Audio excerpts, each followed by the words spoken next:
French Touch.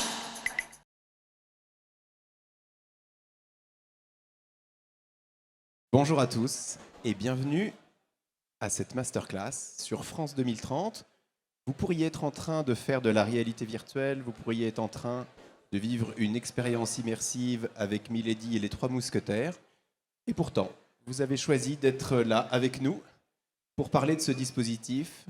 Et donc, on va essayer de passer un moment à la fois inspirant et lumineux, comme tout ce qu'on a essayé de faire ici aujourd'hui, mais aussi concret pour vous montrer que le secteur des industries culturelles et créatives, c'est un sujet d'attention pour la Banque publique d'investissement, mais pour ses mandants et parties prenantes de l'État tout au long de l'année.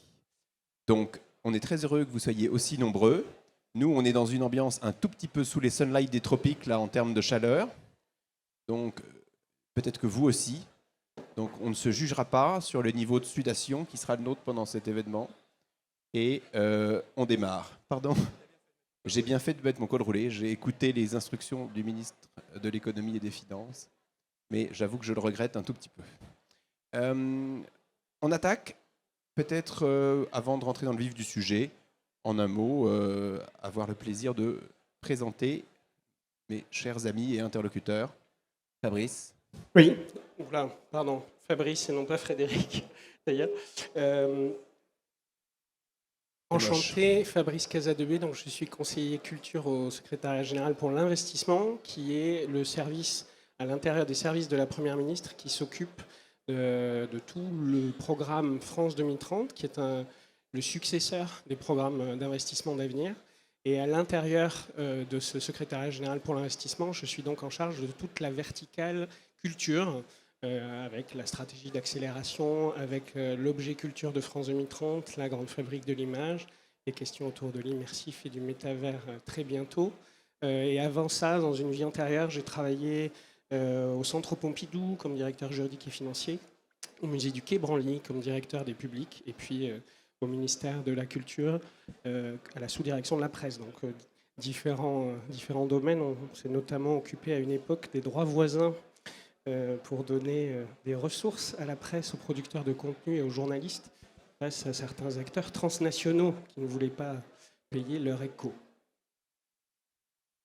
Bonjour à toutes et à tous, Sébastien Thévenet, je travaille au ministère de la Culture où je suis délégué aux entreprises culturelles. Notre rôle au sein du ministère, c'est essentiellement donc, de coordonner le plan France 2030 et les différentes actions en soutien aux industries culturelles et créatives.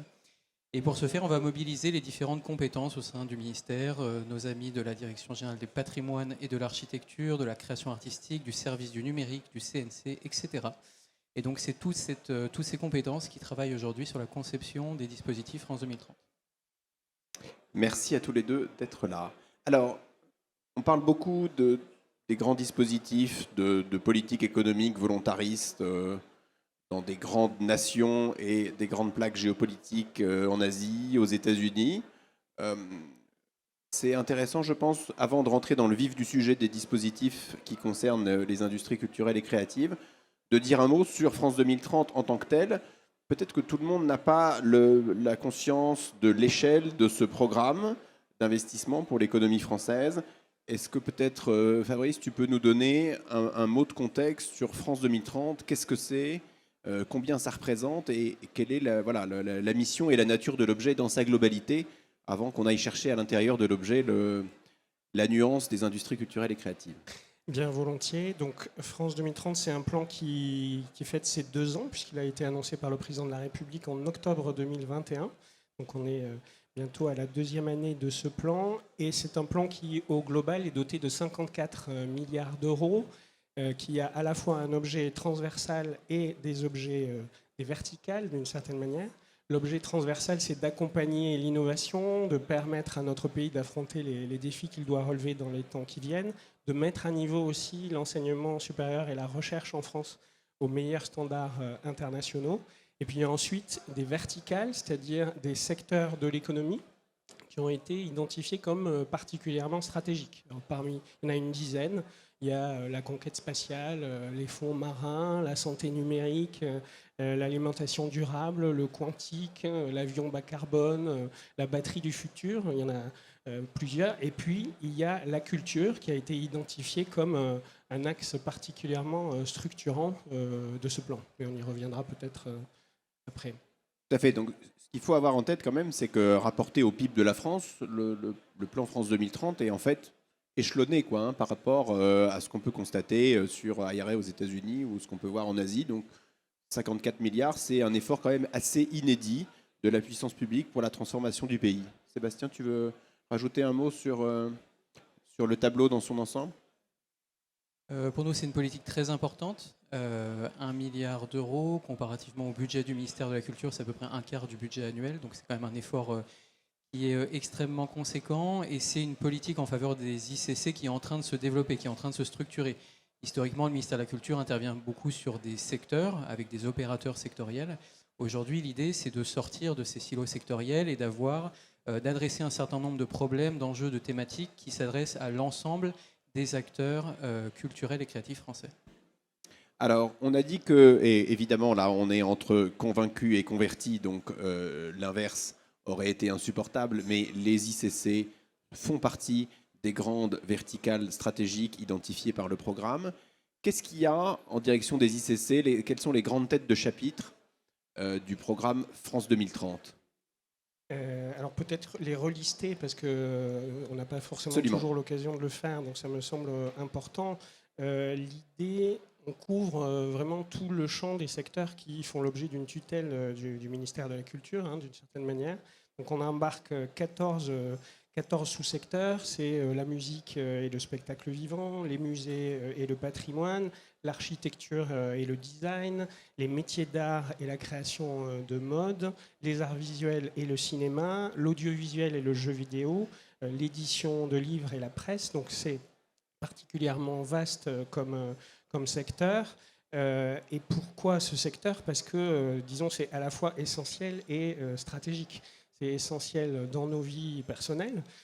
C'est la formule de la ministre de la Culture, Rima Abdul-Malak, qui dit souvent que la culture, c'est ce qui donne du sens et du goût à la vie. Et je crois qu'on est tous d'accord ici pour reprendre cette définition. C'est aussi essentiel dans la vie de la société, puisque ce sont des représentations partagées, c'est du lien, c'est une forme de cohésion sociale qui est liée à ces objets. Donc c'est essentiel à plusieurs titres. Et puis c'est aussi stratégique pour l'économie d'une certaine manière, parce que tous ces secteurs que j'ai évoqués, pris tous ensemble, c'est entre 90 et 100 milliards de chiffre d'affaires chaque année, c'est 2,3% du produit intérieur brut, c'est autant que l'industrie agroalimentaire, c'est 2 fois l'industrie automobile. Donc c'est pas forcément des ordres de grandeur qui sont très clairs dans l'esprit de nos concitoyens pour le coup. Et puis c'est aussi une forte contribution à l'emploi. La filière, c'est à peu près 150 000 entreprises qui emploient directement 640 000 personnes. De manière plus complète, 1,3 million d'emplois liés à la filière. C'est aussi un fort impact sur la croissance économique. C'est un secteur très contributeur, 7% de croissance lent en moyenne. Et puis aussi une contribution positive au commerce extérieur. Donc c'est très structurant. Et c'est à ce titre-là, et parce qu'en plus, c'est aussi un élément du rayonnement. C'est l'excellence française, en fait. Il n'y a pas beaucoup de secteurs où on est numéro 1, si j'ose dire, on est très clairement dans les tops mondiaux sur ces questions d'ICC. Donc ça fait partie du soft power, pour parler en mauvais français, en tout cas de la politique d'influence de la France. On est à la French Touch, donc c'est OK de parler de soft power. La touche française. Donc c'est important évidemment en termes de rayonnement, de diffusion, d'influence.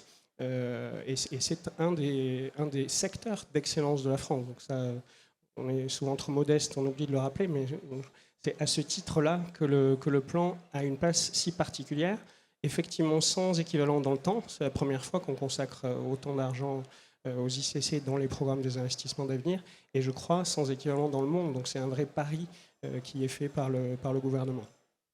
Sébastien, quels sont les grands axes pour les ICC de cette verticale France 2030? Alors si on essaye de les regrouper un peu, parce que l'idée c'est une vision un peu synthétique de ce qu'on fait, mais en gros on va intervenir selon 5 grands axes. Le premier, c'est de faire en sorte qu'on ait des entreprises ou des acteurs économiques qui soient compétitifs, qui soient structurés, qui aient un accès au financement, qui aient un accès à un actif de formation, donc qui puissent avoir des structures qui vont être à même de se développer. Le deuxième axe, ça va être la transition numérique, un grand défi aujourd'hui pour tous les acteurs culturels, et donc on va miser grandement sur l'innovation numérique. Il y a un certain nombre de dispositifs dont on pourra vous parler ensuite. Ensuite, on va s'intéresser à l'export, parce qu'il n'y a pas aujourd'hui de développement des industries culturelles et créatives sans une internationalisation de l'activité. On va chercher à développer l'innovation dans les territoires, puisque on sait qu'une start-up sur 2 est en région francilienne, mais il est important que la culture aille dans tous les territoires. Et enfin, évidemment, le pilier transition écologique, où on a un certain nombre d'appels à projets qui vont financer la transition écologique dans tous les secteurs culturels par l'innovation. Donc là, les 5 axes qu'a présenté Sébastien, c'est les 5 axes de la stratégie d'accélération des industries culturelles et créatives, qui est un des 2 piliers du volet culture du plan France 2030. Donc cette stratégie d'accélération, elle a ces 5 axes qui ont été évoqués et elle se déploie sur 5 ans. Donc tout se déploie progressivement à mesure que le temps avance, même si on a évidemment un certain nombre de lauréats qui sont déjà là.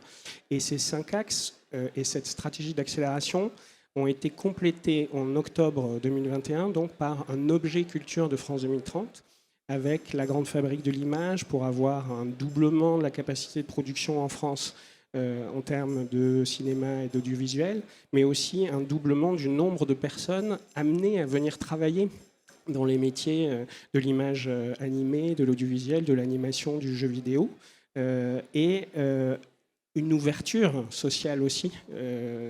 Le fait d'avoir des personnes qui participent à ces éléments qui sont assez centraux dans la représentation de la société, qui soient eux-mêmes plus représentatifs de la diversité de la société telle qu'elle est. Donc ça, c'est un enjeu très fort qui va aussi avec l'idée de souveraineté culturelle, très chère au président de la République, qui l'a beaucoup motivé pour intégrer le volet culture dans le plan France 2030, parce que c'est une question à la fois, on va dire, civilisationnelle. Il faut que les créateurs soient capables de s'exprimer avec les nouveaux outils. Il faut que les imaginaires des Français de 2030 soient nourris par des choses qui proviennent de notre ère de civilisation, mais pas juste importées. Donc ça, c'est important.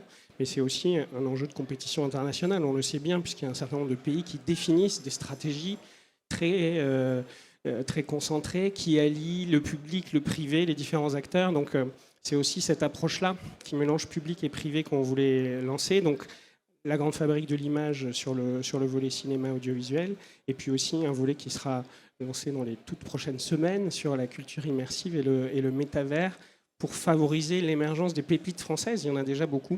Essayer de les consolider dans cette nouvelle grammaire de l'expression artistique. Alors un mot sur la fabrique de l'image. Donc pourquoi, en un mot, vous allez répondre tous les deux, pourquoi on a imaginé cet objet? Alors c'est un objet très cinéma et audiovisuel et très ancré dans les territoires, donc assez naturellement, il est coopéré par le Centre du cinéma et la Banque des territoires qu'on salue. Qu'est-ce qui fait qu'à un moment donné, l'État s'est dit, on est dans un environnement quand même de croissance du cinéma et de l'audiovisuel en termes de tournage, en termes de consommation, et il faut qu'on ait des capacités de production, comme son nom l'indique. Alors ça fait écho quand même à un certain nombre de sujets qui nous sont notamment très chers à l'échelle de BPI France sur les enjeux de réindustrialisation et de relocalisation. Sur quels critères on s'est dit qu'il fallait refaire Hollywood en France, dans les territoires, et qu'on avait l'écosystème et la compétitivité pour le faire? Il y a un travail très approfondi qui avait été mené évidemment depuis plusieurs années par le Centre national du cinéma et de l'image animée, nos collègues du CNC. Et puis il y a aussi tout un travail sur la régulation du secteur, avec des obligations de production pour les plateformes qui étaient très singulièrement augmentées par rapport à ce qui existait dans les années passées. Et donc cette augmentation de la régulation apportait un surcroît d'activité.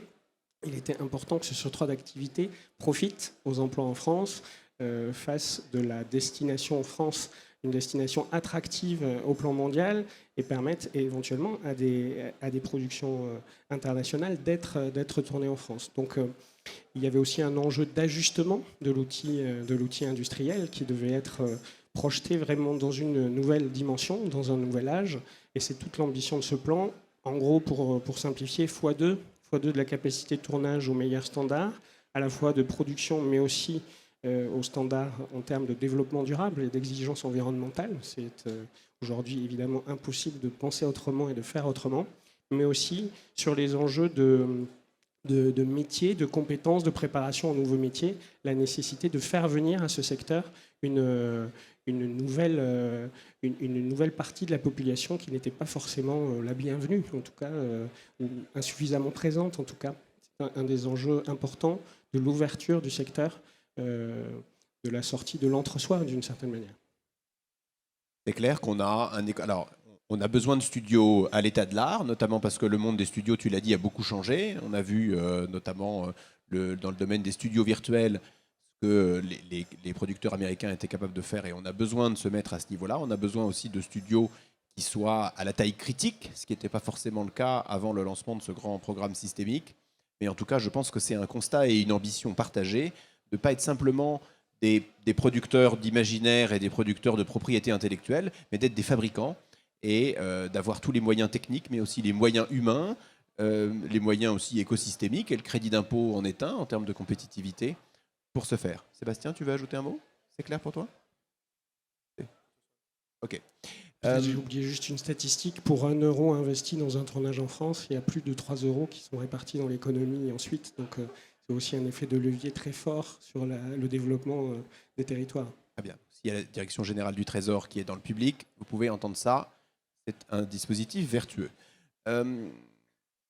Aujourd'hui, pour cette journée, on a, plus que les autres années, encore souhaité avoir la présence et créer une émulation avec les écoles, les étudiants et les jeunes. On a une dizaine d'écoles qui est exposant aujourd'hui au milieu d'entreprises qui incarnent l'excellence de la créativité française, comme Chanel, comme Fédération, comme Ubisoft, etc. C'était important pour nous. On a plusieurs centaines d'étudiants qui sont dans le public, qui sont là pour s'inspirer, faire des rencontres et puis, j'espère, nous remplacer avantageusement le plus vite possible. Les sujets de formation et les sujets de talent, en fait, de gestion, de formation du talent, de rétention des talents, est un sujet qui est absolument critique pour les industries culturelles et créatives. C'était un sujet qui était déjà adressé dans la première couche de la fresque avec la stratégie d'accélération et qui fait l'objet d'une attention dédiée par ailleurs dans la fabrique de l'image. Est-ce que vous pouvez nous partager votre vision de ce sujet, de la criticité du sujet de la formation dans le domaine des industries culturelles et créatives, et comment France 2030, dans ses différentes itérations, y répond?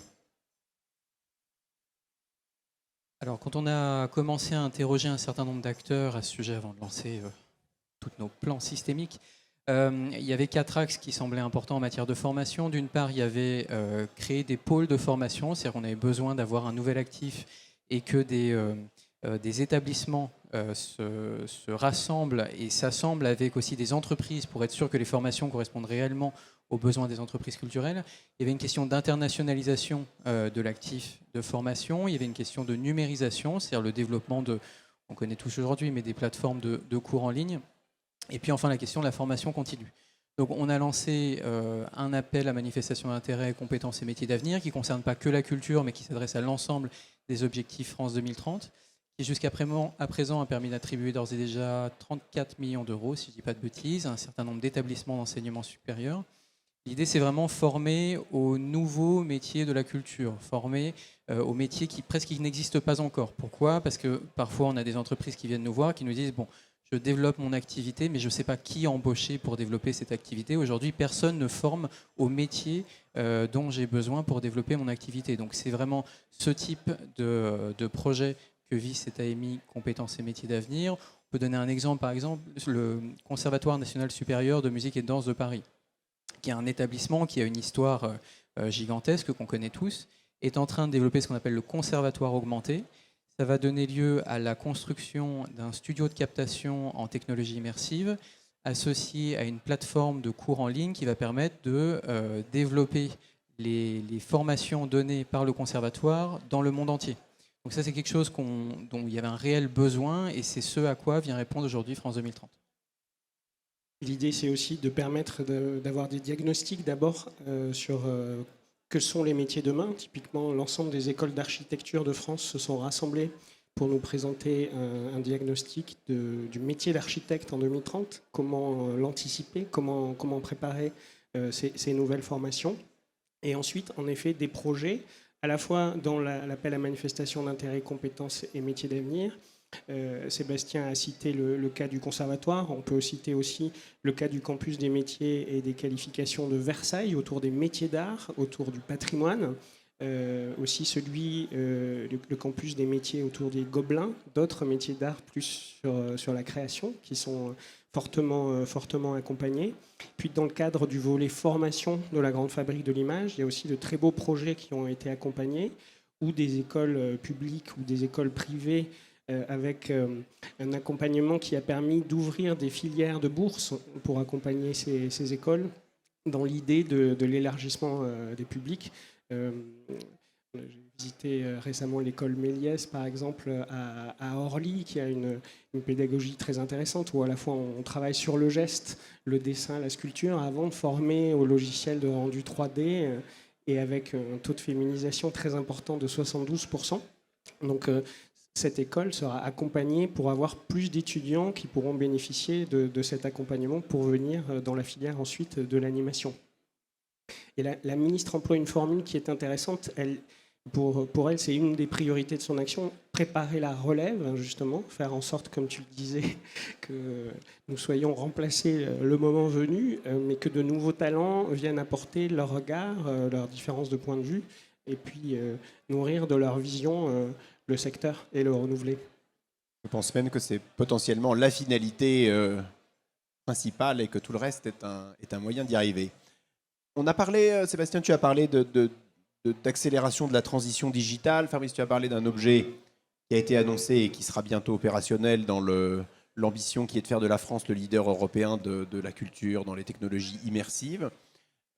Cette accélération de l'innovation est absolument, je pense, inouïe, même si les industries culturelles et créatives ont été traversées d'innovation dans toute leur histoire, mais là, on est quand même dans un phénomène d'accélération entre les infrastructures Web3, la data, l'intelligence artificielle, et notamment l'intelligence artificielle générative. On a face à nous des entrepreneurs, des étudiants. Est-ce que vous pouvez partager en quelques mots, pour vous, quels sont les vrais sujets d'attention dont ils doivent se saisir et ce qui justifie que ces sujets soient traités avec un très très haut niveau de priorité dans la politique publique portée par France 2030? Alors c'est difficile parce que l'innovation technologique, ça va très vite, ça change très vite, et donc les sujets qu'on traitait, qu'on adressait il y a 2 ans sont déjà plus exactement les sujets d'aujourd'hui. Quand on a commencé à lancer nos premiers dispositifs, une des premières thématiques qu'on avait identifiées, c'était que lorsqu'on s'est tous retrouvés confinés, on avait assez peu accès à des offres numériques, on n'avait plus accès au spectacle vivant, on n'avait plus accès à des visites virtuelles. Et donc il y avait une réelle priorité en la matière, les technologies immersives dans le spectacle vivant, dans le patrimoine, les visites à distance et la numérisation des contenus. Donc on a commencé par intervenir sur ces sujets-là. Ça a donné lieu à 2 appels à projets qui nous ont permis de financer quelques très beaux projets. On avait identifié également un sujet de billetterie qui était important pour que les institutions culturelles notamment puissent avoir des solutions de commercialisation et ne soient pas trop dépendantes d'acteurs externes. Aujourd'hui, on voit que le paysage a un peu changé. On travaille depuis 1 an essentiellement sur des questions de développement de métavers, de technologies immersives, etc. On voit que ça a vocation à continuer à se développer. Aujourd'hui, évidemment, l'intelligence artificielle est clé. On va essayer, je pense, de l'adresser au cours des prochains mois via 3 grandes briques, 3 grands axes qui seront importants. D'une part, il y a la question de l'économie de la donnée. Aujourd'hui, on a beaucoup de données culturelles, mais assez peu d'exploitation de cette donnée culturelle. Donc, il faut qu'on avance sur ces sujets-là. Le second point, ça serait la sécurisation des droits sur les œuvres protégées. On voit qu'aujourd'hui, avec la blockchain, le NFT, etc., il y a des nouvelles solutions qui peuvent être développées, qui permettent notamment d'assurer une bonne traçabilité des œuvres, par conséquent d'améliorer la rémunération des ayants droit. Donc c'est un point important. Et puis, 3e grand point qu'on pourrait imaginer, la numérisation des contenus. On a encore des choses à faire. On voit que des nouvelles expériences continuent à se créer, donc ça sera aussi un de nos axes d'intervention au cours des prochains mois et des prochaines années. L'idée générale du programme, on ne l'a peut-être pas mentionné suffisamment jusqu'ici, c'était aussi d'essayer de désiloter, c'est-à-dire les 14 sous-secteurs que j'ai cités tout à l'heure. Chacun a un peu l'habitude historiquement de travailler dans son silo, dans son couloir de nage, pas forcément de rencontrer les autres acteurs. Donc c'est l'intérêt d'une journée comme aujourd'hui, de cette fourmilière du sous-sol jusqu'au dernier étage à la mutualité qui est organisée, qui permet ces rencontres. Ça va dans ce sens-là. Mais donc il y a cet enjeu de lien entre les secteurs et il y a un enjeu aussi d'accélération. Et il y a un programme qu'on lancera dans les tout prochains mois avec le CNRS, qui s'appelle le Programme et équipement prioritaire de recherche ICAR, pardon pour le jargon, mais retenons le programme ICAR, qui est le programme d'accélération de la recherche dans le domaine des ICC, qui va chercher à la fois à faire travailler plus ensemble les secteurs de la recherche en sciences sociales et de la recherche en sciences de l'ingénieur et du numérique, en sciences de l'information, mais aussi à faire travailler plus étroitement le champ de la recherche et le champ de l'industrie et de l'économie. Et on espère que dans ces contacts renforcés, les innovations de demain dont on est bien incapable de parler aujourd'hui pourront naître parce que des gens qui ne se côtoient pas, qui ne se connaissent pas, qui peuvent se méfier éventuellement les uns des autres parce que justement ils ne se connaissent pas, auront appris à travailler ensemble. Donc, l'idée de l'équipe de France des ICC qu'on assène souvent, qu'on retrouve dans le collectif du gouvernement, qu'on retrouve dans le collectif des opérateurs avec l'action de BPI, l'action de la Banque des Territoires, l'action de l'IFSIC, l'action de l'Institut français, l'action de Business France, l'action de l'Agence nationale de la recherche, pour le coup, pour ce volet recherche. Toute cette action, elle doit nous aider aussi à faire travailler ensemble, public et privé, créateurs, institutions culturelles, apporteurs de solutions technologiques, pour qu'à la fin, les enjeux de la démocratisation culturelle, de l'accessibilité renforcée des contenus soient atteints. L'innovation, ça sert à ça. Ce n'est pas l'innovation en soi, c'est comment des barrières aujourd'hui seront levées, et si possible, des barrières dans l'accès à la culture seront levées. Merci Fabrice. Je relève 3 points qui semblent très importants. Le premier, c'est en effet l'accélération de l'innovation technologique. On est investisseur à travers un fonds d'investissement qui est lui-même héritier de programmes préfigurateurs de France 2030 qui s'appelle Askmona. Il y a quelques années, c'est une entreprise qui faisait, avec beaucoup de dignité, mais certaines limites technologiques, des chatbots pour les lieux culturels. Je repense à il y a quelques mois, on a organisé un événement qui s'appelait French Touch IA Vision pour parler d'intelligence artificielle, où on avait fait, c'est un petit peu mon péché mignon, un petit stunt qui consistait à avoir utilisé un modèle de speech to text pour entendre l'ensemble. Il y avait eu 4 heures de débat. On avait demandé ensuite à un modèle d'intelligence artificielle de restituer une synthèse de 2 minutes de 4 heures de débat. Et nos amis de Média Participation, la holding qui détient Dargaud, Dupuis, Le Lombard, etc., nous avaient permis de faire dire ces 2 minutes de synthèse par Lucky Luke sur son cheval, qui en plus faisait des blagues sur le Far West, etc. Donc déjà, on était dans un progrès par rapport aux premières itérations qui étaient formidables. J'étais très fier de notre truc. La réalité, on n'a pas caché le truc, c'est disponible sur YouTube, vous pouvez trouver ça. C'est que c'était très chouette, on n'avait pas triché, c'était vraiment, on appuyait sur le bouton, il n'y avait pas de polish, etc. C'était encore perfectible. La réalité, c'est qu'aujourd'hui, si vous avez vu, ou si maintenant je vous l'ai dit, vous pourrez aller voir, on a pour cet événement distribué un magnet, puisque Askmona a développé ces magnets géniaux où on peut converser en langage naturel avec des personnages historiques, avec Marie-Antoinette, avec Van Gogh. On a fait le magnet de la French Touch où vous pouvez discuter avec le coq orange qui, pour le meilleur et pour le pire, a un sens de l'humour un peu pourri comme son géniteur.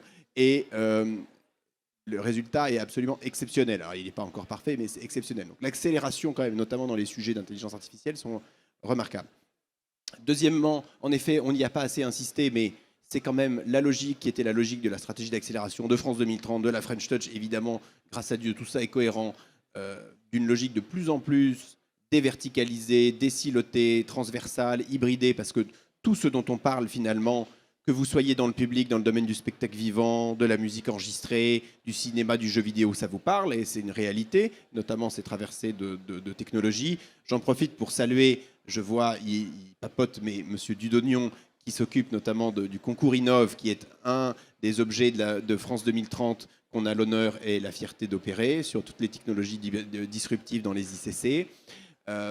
Et donc, accélération de la technologie, hybridation, et tu l'as dit, on n'y revient pas, mais je remets quand même une toute petite couche, qui est qu'il y a quand même une chose inédite, peut-être Sébastien, tu voudras commenter là-dessus, il y a quand même une chose inédite dans l'action publique, qui est cette logique de continuum, d'équipe de France, d'écosystème, où l'État, dans toutes ses incarnations, à Matignon, au ministère de la Culture, les opérateurs, BPI France, IFSIC, CNC, Institut français, Business France, toute la famille, tout ce petit monde travaille de manière articulée et coordonnée comme jamais au service de ces grandes ambitions et des porteurs de projets.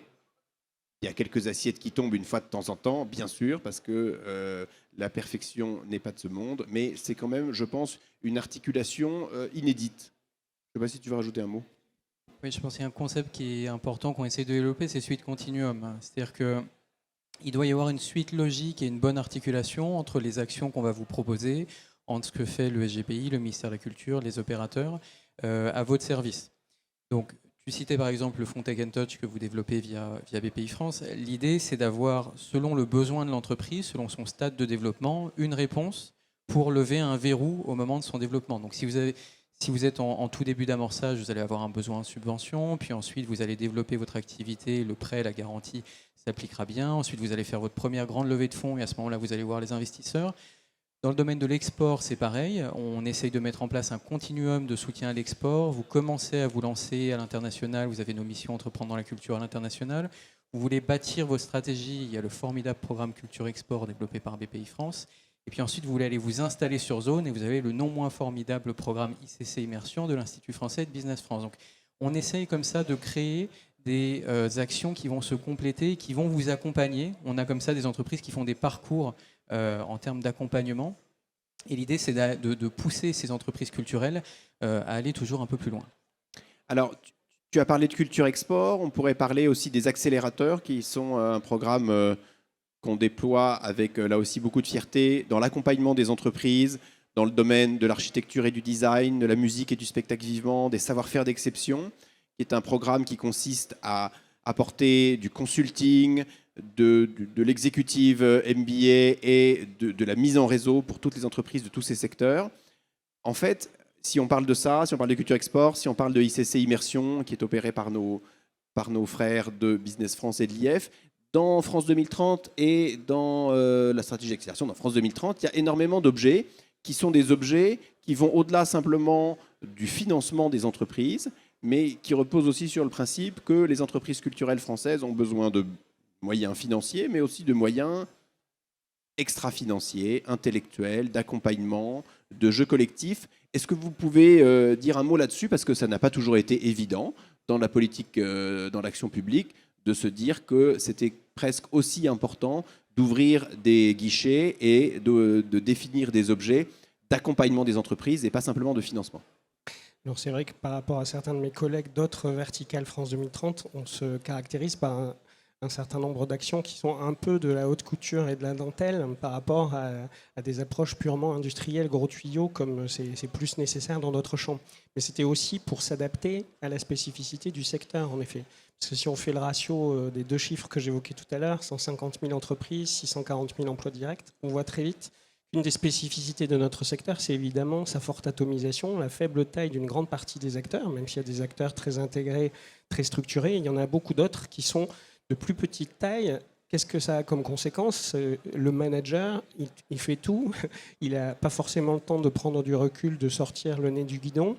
Et donc, la nécessité plus renforcée peut-être dans notre secteur que dans d'autres, d'avoir ces temps d'accompagnement où on sort de l'isolement managérial, où du temps, j'allais dire, est sacralisé dans l'agenda du dirigeant pour réfléchir stratégie, pour confronter avec des gens de son secteur ou d'autres secteurs d'ailleurs, puisque une des vertus des accélérateurs, c'est d'avoir une thématique, architecture et design, savoir-faire d'exception, vous pouvez encore candidater jusqu'au 30 novembre, il reste des places.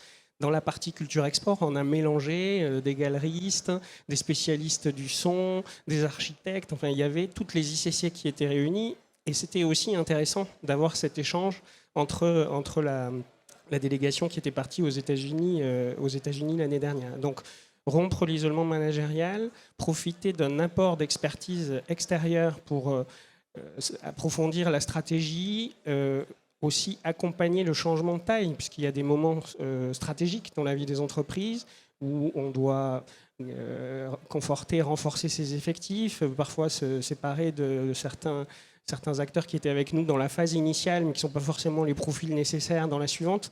Tout cet accompagnement est nécessaire et on a voulu l'injecter beaucoup dans France 2030, en effet, pour être au plus près des besoins du secteur.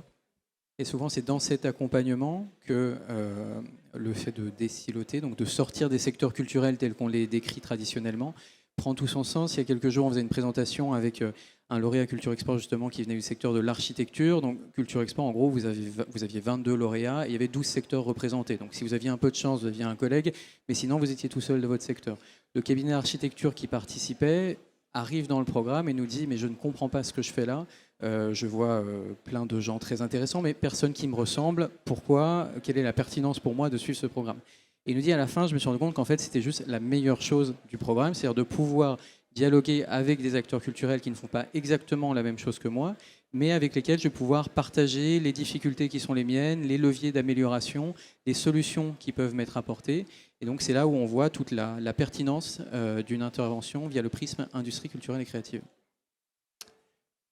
Alors, l'État est censé être d'une neutralité totale et de se bander les yeux comme la justice, mais on est quand même là aussi pour incarner les choses et donner et exemplifier. Est-ce que vous pouvez nous partager dans l'ensemble des lauréats de France 2030 actuels des projets qui pour vous sont des objets de cristallisation formidables de tout ce qu'on dit depuis le début? Peut-être vous pourrez aussi dans vos exemples choisir des projets et des entreprises qui sont extrêmement avancés sur les sujets de décarbonation et d'impact positif, parce qu'on n'a pas fait de chapeau transversal là-dessus, mais évidemment, c'est au cœur de France 2030. Voilà, sans fâcher personne, juste nous partager quelques chouchous. On est entre nous, c'est pas enregistré ou presque pas, c'est très peu diffusé, à peine quelques millions de personnes, donc ça ne devrait froisser personne. Je me lance alors. Je ne dirais pas des chouchous, je dirais des projets qui m'ont impressionné, à la fois par l'engagement de ceux qui étaient présents sur place et qui m'ont fait dire en rentrant chez moi le soir, ce qu'on fait n'est peut-être pas totalement inutile, ce qui dans une vie professionnelle est un sentiment qu'on aime ressentir. Quelques exemples peut-être sur la partie formation en particulier, à la fois dans la grande fabrique de l'image, on accompagne des acteurs comme Ciné-Fabrique, comme Courtrage-Mé, qui se font un devoir d'ouvrir les fenêtres, d'aller chercher les acteurs dans des endroits où spontanément on ne se dit pas je vais faire une carrière dans le cinéma, je vais faire une carrière dans l'animation, je vais faire une carrière dans le jeu vidéo, et de les accompagner. Courtrage-Mé qu'on a le plaisir d'accueillir sur cet événement aujourd'hui. Voilà. Donc quand on les rencontre, on se dit voilà, c'est bien que de l'argent public puisse accompagner la suite de ce programme, avec aussi un engagement particulier des directeurs d'école dans ces cas-là. Je pense à l'action de Courtrage-Mé à Marseille, ou j'en disais un mot tout à l'heure à Orly de l'Institut Méliès, où les directeurs généraux interviennent aussi au soutien des étudiants pour franchir parfois la censure familiale. Donc dans un cas, ça peut être quelqu'un des quartiers nord de Marseille dont sa famille est inquiète de est-ce qu'ils pourront avoir un avenir dans le secteur. Et donc on prend du temps pour rassurer, et ça peut se faire ensuite, ou d'autres acteurs qui font en sorte que des personnes qui étaient retenues à Pondichéry, qu'on ne voulait pas laisser revenir pour la 4e année et qu'on voulait marier de force, sont revenus et ont fini leur circuit de formation avec un magnifique film d'animation de fin d'études. Et sur le sujet décarbonation, enjeu de transition écologique, je voudrais citer un projet que j'ai trouvé assez exemplaire, parce qu'il nous permet aussi de voir qu'on ne soutient pas que l'innovation technologique, parce qu'on n'a pas défini l'innovation telle qu'on la conçoit dans France 2030. Ça peut être évidemment l'innovation technologique, mais ça peut être aussi l'innovation de modèles, de modes de gouvernance, d'usage. Et en l'occurrence, là, c'est plus du jus de crâne, si j'ose dire, avec un projet qui rassemblait l'Opéra national de Paris, l'Opéra national de Lyon, le Théâtre de la Monnaie à Bruxelles, le festival d'Aix, en disant comment faire en sorte que la tournée d'opéra, ce ne soit pas 17 semi-remorques, mais 3, parce qu'on ne va pas transporter le décor d'une maison à l'autre, mais on va transporter que la partie visible du public. Et le reste, on va concevoir un grand Lego, un grand mécano, qui est capable de s'adapter à de multiples scénographies. Dit comme ça, c'est simple. Évidemment, en mise en œuvre, c'est extraordinairement complexe. Donc c'est beaucoup de temps, de réflexion, de jus de crâne, si j'ose dire, de créativité. C'est un beau projet, je trouve, qu'on a accompagné. Sébastien, est-ce que je t'ai donné du temps pour réfléchir à tes... Tu m'as piqué mes lauréats. On en a 330, donc il faut arriver à choisir. Alors c'est peut-être le prisme ministère de la Culture qui a parlé, mais nous, on trouve que ce plan est aussi très bien fait pour permettre à des établissements publics culturels de travailler avec des startups technologiques. Souvent, ça donne lieu à des projets assez grandioses. J'en ai 2 en tête que je peux citer. Le premier, c'est le musée Guimet, qui avait un fonds patrimonial sur le Japon, qui a fait appel à une start-up qui s'appelle Telkia, qui utilise des briques technologiques d'intelligence artificielle pour aller faire de la fouille de données. Et donc ça donnait accès à tout ce fonds patrimonial, et demain c'est une solution qui pourra être réutilisée par tous les établissements publics muséaux potentiellement. Pour donner un autre exemple peut-être un peu plus figuratif, le Centre des Monuments Nationaux, qui s'est associé à une plateforme de métavers comme Mira, pour développer ses visites virtuelles, pour développer ses activités innovantes et numériques. Et vous vous retrouvez à la fin avec une reproduction de la Sainte-Chapelle dans le métavers de Mira, avec un niveau de reproduction qui est proprement spectaculaire. Vous avez l'impression de voir les vitraux juste devant vous. Et ça, c'est quand même quelque chose que, voilà, quand vous avez cette démonstration du produit fini, c'est relativement impressionnant. Merci à tous les deux. J'en ajoute un, là aussi en toute impartialité. C'est une entreprise dans laquelle on est investisseur et qu'on soutient avec des objets France 2030, qui est émissive, qui est présente ici pour Éternel Notre-Dame, et qui est honnêtement, pour connaître un tout petit peu l'écosystème, ce qui se fait de mieux en expérience immersive, culturelle, collective, avec Kéops, Éternel Notre-Dame et les mondes disparus, que je vous invite à aller voir en famille au Muséum d'Histoire naturelle. C'est merveilleux. Alors voilà, merci à tous les deux. Je pense qu'on a essayé de vous passer 2 messages clés, 3 messages clés aujourd'hui. Le premier, c'est que je pense on est dans un moment, il faut se le dire, même si ce n'est pas très modeste, on est dans un moment assez unique dans l'histoire de la politique publique en termes d'échelle et d'ambition des moyens. C'est absolument considérable. Que cette ambition sert des vrais grands enjeux de développement, de transformation par l'innovation, de transformation, de transition écologique des entreprises culturelles et créatives, qu'on essaye de le faire, tout opérateur et acteur public qu'on est, sans être le python qui étouffe la mésange, mais de le faire avec une certaine forme de réactivité et de jeu collectif et de vision écosystémique. Voilà. On va prendre, il reste 2 minutes 28, ce qui reste à peu près une question. Donc là, il va falloir affûter vos cerveaux pour poser la question qui tue. Merci de votre qualité d'écoute. On essaye d'être là aussi pour vous montrer qu'on est dans une forme d'utilité et de service. Fabrice vous donne juste peut-être en quelques mots les dispositifs ouverts pour être parfaitement utiles et performatifs. Oui, donc vous avez, je l'ai dit tout à l'heure, jusqu'au 30 novembre pour vous inscrire à l'accélérateur Architecture et Design et Savoir-faire d'exception 2e saison. Vous avez jusqu'au 1er décembre si vous êtes intéressé par la destination Espagne ou Corée du Sud pour vous présenter votre candidature au programme ICC Immersion. Dans le programme lié aux alternatives vertes dans la culture, 2e saison aussi, il y a 2 vagues qui arrivent, une en mars 2024, une en décembre 2024. Donc si vous avez des solutions de décarbonation de la culture, c'est à ce moment-là qu'il faut venir. Et il y aura encore beaucoup d'autres actions. J'ai évoqué Solveig Serre est là, qui est l'une des co-directrices au CNRS du programme ICAR de recherche. Le programme sera lancé en janvier prochain. Le concours Innove avec BPI, c'est 2 fois par an. Culture Export, ce sera en Chine l'année prochaine avec BPI France. Il y a beaucoup d'autres destinations avec Institut français et Business France. En début d'année prochaine, on ouvre l'Inde, l'Italie, l'Arabie saoudite, l'Australie. Au printemps, la Suède et le Danemark. Et à l'automne, l'Afrique du Sud et le Mexique. On lancera dans les toutes prochaines semaines, si tout va bien, l'AP Culture immersive et métavers. Et puis l'année prochaine, un AAP, Sébastien en a dit un mot, sur la transition numérique dans la culture, avec les sujets IA, base de données, métadonnées, droits d'auteur, comment le modèle français culturel peut être confronté par les nouvelles technologies. Et je n'oublie pas l'AAP pôles territoriaux des industries culturelles et créatives sur la dimension territoriale, où au deuxième semestre 2024, on aura un nouvel appel à projet dans le sillage d'un premier appel à manifestation d'intérêt qu'on a déployé cette année. Merci Fabrice. N'en jetez plus, c'est le couscous royal. Tout ça est disponible sur Internet. Il reste 22 secondes. Une question qui tue. Enfin, une question géniale. Merci pour votre écoute. Est-ce qu'une main se lève ? Non. Eh bien, c'est qu'on a été soit parfaitement complet, soit parfaitement barbant. Si, pardon, une main s'est levée.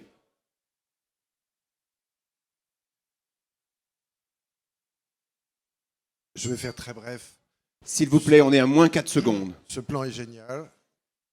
Je vois un point faible. J'en ai entendu encore parler aujourd'hui. 80% de TPE, donc fragile mais agile. Et semble-t-il, un soutien plutôt pour équiper des studios de tournage, mais pas assez de sous pour les producteurs de contenu qui sont très fragiles et qui dépendent de plus en plus de la prospection auprès de majors comme Paramount. C'était le sujet d'une discussion entre producteurs hier. Donc, comment faire pour optimiser le financement de ceux qui n'ont pas d'équipement afin qu'ils puissent mieux se développer ? Voilà. C'est plus un sujet donc cinéma, si j'entends. Je pense que notre pays se distingue quand même par une capacité à financer la production cinématographique qui nous est enviée de nombreux pays. Et l'idée du plan, c'était pas de traiter ces questions de production stricto sensu, mais justement de traiter des questions d'infrastructure qui, elles, ne sont pas traitées, j'allais dire, quotidiennement, comme le fait le CNC dans son action de tous les jours. Donc, c'est pour ça qu'on n'a pas intégré forcément ces sujets d'accompagnement de la production, parce que c'est traité, j'allais dire, dans le budget classique de l'État qui revient chaque année. En revanche, il y a des sujets qui, eux, ne le sont pas de manière annuelle, et c'est important régulièrement de pouvoir les traiter. C'est ce que fait ce plan. Merci à tous et bonne fin d'événement.